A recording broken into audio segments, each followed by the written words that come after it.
So Sac State recently announced that they launched their fully online MBA program. Yeah. And I brought that up to you because you know me, I'm very big into a lot of alternative education technology, where it's no longer the formal setting. And I'm like, okay, formal schools are starting to adopt alternative education platforms. And for a second, I was like, what's the point of the formal school now if they're just copying what other people are doing with this online stuff? What's your take on that? Yeah, honestly, I like it. But it's also a result of them having to get with the times, right? Like if there weren't other alternative forms of education, they would have just maintained the status quo, right? So I think competition creates people becoming more innovative, and I appreciate that. So I'm glad that they're doing it. That's my take on that. I also think that we need to be able to measure the quality of this alternative route. Like I don't know the granular details of their program, but I would like to see what it results in. So like if someone does this, does it guarantee them some type of position later on? Now that's not to advocate for, oh yeah, let's just give everyone equality of outcome, but it's really just like, hey, in terms of equality of opportunity, what are the benefits? Because I can clearly see the benefit of taking like a trade school or a boot camp, right? Because it'll be less money, and a lot of these things guarantee a career that's going to be very, very, profitable for someone long term. So I would just encourage anybody who's gonna do any type of alternative route, including Sac State's MBA program online, is really weigh out the pros and cons. Think about what this gets you in the end versus, I'm just getting an MBA, because I think whatever we do, whatever we dedicate our time to, it should be with purpose. I like that. And I think what we're really touching on is the ROI. Mm-hmm. What is the return of investment in studying with so-and-so platform and the time it takes to study. Yeah. Right. As you mentioned, a lot of the trade work and other like STEM boot camps, there's a guarantee that we know that if you invest 8 to 12 weeks in this boot camp, you will be able to get this kind of a job with this kind of a wage. That's the ROI. Now, with regards to a lot of these online MBA stuff, because I've seen other schools get with it too. And where I started thinking, I was like, is that online MBA really worth what they're trying to sell it for? Because we have to think about it. Even though it's still online, it's still attached to a university. And a university, especially a traditional university, usually has a lot of fees that go with it. Yep. Right? That's why a lot of people get into student debt, which we're not going to go down that rabbit hole. When you said earlier that the schools need to change or else they're going to maintain their status quo, I actually think they're losing their position in society, because if you want to maintain your status quo, then nothing changes, nothing grows, and nothing also decreases. But I think they're decreasing because they're noticing all these higher education schools are noticing that alternative education is a booming business and it's growing year over year ridiculously fast. And that's their fault. Whose fault? The traditional school system. Why? It's their fault because they have not adapted with the times, right? Like back in the day, how we were taught was, hey, you go to school, right? You pay your tuition, you get your degree, and that's going to be your key to success. But people are experiencing it and they're like, well, I just graduated. I have nothing but debt up to my neck. I'm not even guaranteed a position in the career field that I just studied, even though you swore to me that it was going to be extremely valuable. And then I come out and I'm struggling. I'm working at Starbucks. No knock on Starbucks. I'm just saying, like, I'm using it as an example. I'm working. It's not in the field that they studied for. That I studied for, right? And so, when you have an alternative route coming out, think about it. For example, what's the purpose of an alternative route? It's to provide something different than what was once there. It's an alternative. There would be no need for an alternative if they were doing what they needed to do. Problem is, if you go to school right now, you will look at the not the syllabus, but the curriculum, and it's not up to date. It takes years and years for curriculums to just be updated, right? So they're never catching, what's relevant right now. They're using, generalities. Like, for example, I was in an advanced business writing class where the instructor was teaching, oh yeah, and then you need to make sure that you do your cover letters like this, and everyone, cover letter, you got to have this cover letter, No one reads those anymore. No one, exactly. The only people that require that are higher education and public positions. Exactly. But in the private sector, no one cares because they're just looking at your social media and your LinkedIn. Exactly.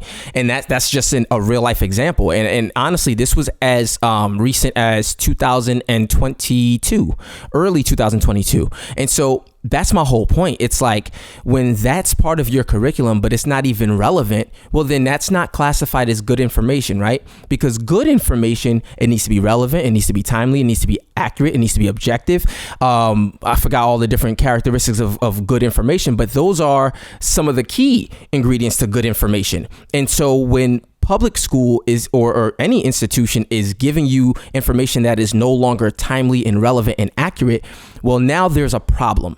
And so that's where you have these alternative forms of schools, such as like tech boot camps and things like that are staying current with the times. Why? Because their instructors actually work in the fields that they're teaching. They're doing the day-to-day, and they're giving you information as relevant as today, right? Now, that means I'm learning from someone who's already active, not just giving me theory, but they're also someone who's just relevant.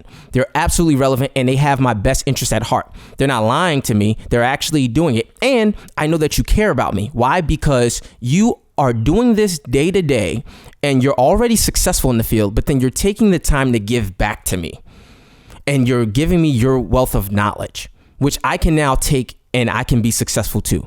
So I am a huge advocate of alternative forms of education. I'm glad that institutions such as Sac State are implementing the online programs. One, because people need flexibility, especially since COVID has passed. We need people who are institutions who are adaptable to the work from home lifestyle and things like that. People are changing, and institutions need to change too. And it's not okay for them to just expect for us to go with the old model, right? That was the problem. They expected that we would do that, but no one's drinking the Kool-Aid anymore. We're not drinking the Kool-Aid. Well, I think also what we're also finding is that these alternative education businesses, because they're businesses, they're not accredited usually. Of course. They're just a certificate from this one company that says you know how to do this. What they're doing too is that they provide these type of guarantees where they're actively trying to get you a job while you're in the program and after you're in the program. There's usually, and the thing is, that's their incentive. Yep. They're incentivized to provide a good product. The product is speed to getting a career. Yep. That's what these alternative education businesses, that's their product. And so if they cannot have a good product, if they don't get you a good job within whatever like guarantees they give, maybe 6 months after you complete the program, no one's going to buy their product. Yep. And so that company is going to fold. Yeah, because that's their incentive. With formal education, I'm not quite sure that's really the incentive. Because I'm like, if the incentive was for you to actually help people get skills and knowledge for a career of their interest, then you would also help them get jobs. And by the way, you would probably also say, hey, you're about to take out a $30,000 loan this year and then another $30,000 loan next year. Well, hold up. The career field you're going into, entry career field, the entry salary is maybe $40,000 a year. Is that really a good ratio? Right. I don't, when I see them allow people to take out all these gigantic loans for low incoming careers, I think that's a conflict of interest there. Of course. And I think seeing these new adoptions of alternative tech, not specifically alternative technology, but the concept of alternative tech, because that is also meaning that they're starting to realize there's a different incentive now.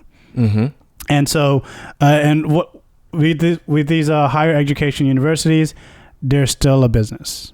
They are still a business. So if the incentive is to get more students, which means you get more money because of the students are paying and all this stuff, then that means you need to have a good product, which means you need to get them careers. Yeah, I agree. And like going back to what you said about like the whole like accreditation stuff, like let's just think about it. For example, we're so used to schools saying, oh yeah, I'm regionally accredited with this. Cool. Got it. That's what we were taught back in the day. Like, oh yeah, this is a good school to go to. They have this accreditation, all that stuff. All right, got it. Here's the thing. Like you already explained, there's no guaranteed position in the career field that you graduate. No guarantee and no actual, sorry to interrupt, but no actual like, hey, let's spend the last semester or quarter of your career or your academic career actively trying to get jobs. Yeah. Like, there's no like, hey, this whole class, we're going to work on applying for jobs, researching jobs, networking with recruiters and all that stuff. I don't really see that. They just say do it on your own time. So I have seen that. I've seen it like some schools are getting better at doing that. They have certain programs that actually do that, but I still don't think it's enough. And the reason why I don't think it's enough is because, so for example, the boot camps that we were talking about that aren't necessarily accredited, but they have skin in the game because they are guaranteeing you a position. They're active in helping you get this job. They're giving you that hand holding experience. They have the best accreditation of all, not by some other institution, but from the people. Why? It's that word of mouth, the word of mouth marketing, man. It's like, if I go through this boot camp and it works for me, I'm going to tell Rami. Yeah. Well, so you have the word of mouth, but what you also have before word of mouth is success rate. Yeah. No one's going to talk about your program if it's not successful. Yeah, of course. No one's going to, right? And so they have that on their side. Schools don't really have that on their side. Let's just think about it. Because when I think about how I measure success, if I'm thinking about it from an education standpoint, how I measure success is if the person who graduated learned enough skills to then move into a career field that they studied for and to be successful by applying those skills, right? That to me is how I would measure the success, and their earnings outweigh what they paid for the education. That to me is how I would measure success through traditional education. How I don't see that as a success because people are in crazy debt. That's the reason why the whole student loan debt and, the whole like, oh man, should we, forgive student loans? That's the reason why this is a big issue, a big topic today, right? It's because of this whole student loan stuff. Like, people don't see the value in it. You would not be crying about student loans if what you were making wiped away your loans. But you're going to cry about it because that's just not the reality. And people are paying that for years and years and years and years and years. And so the math ain't mathin', folks. Return on investment is just not there. So alternative routes of education, so for Sac State's MBA program or any program that is considered, an educational route, make sure you are providing value to people. Make sure that when they spend their money, they are able to get something greater in return. That to me makes it a win-win situation for everyone. That's the best business situation. When I get something that helps me to win and you get something that helps you to win. It shouldn't be I win, you lose. Other than that, the math isn't mathin'.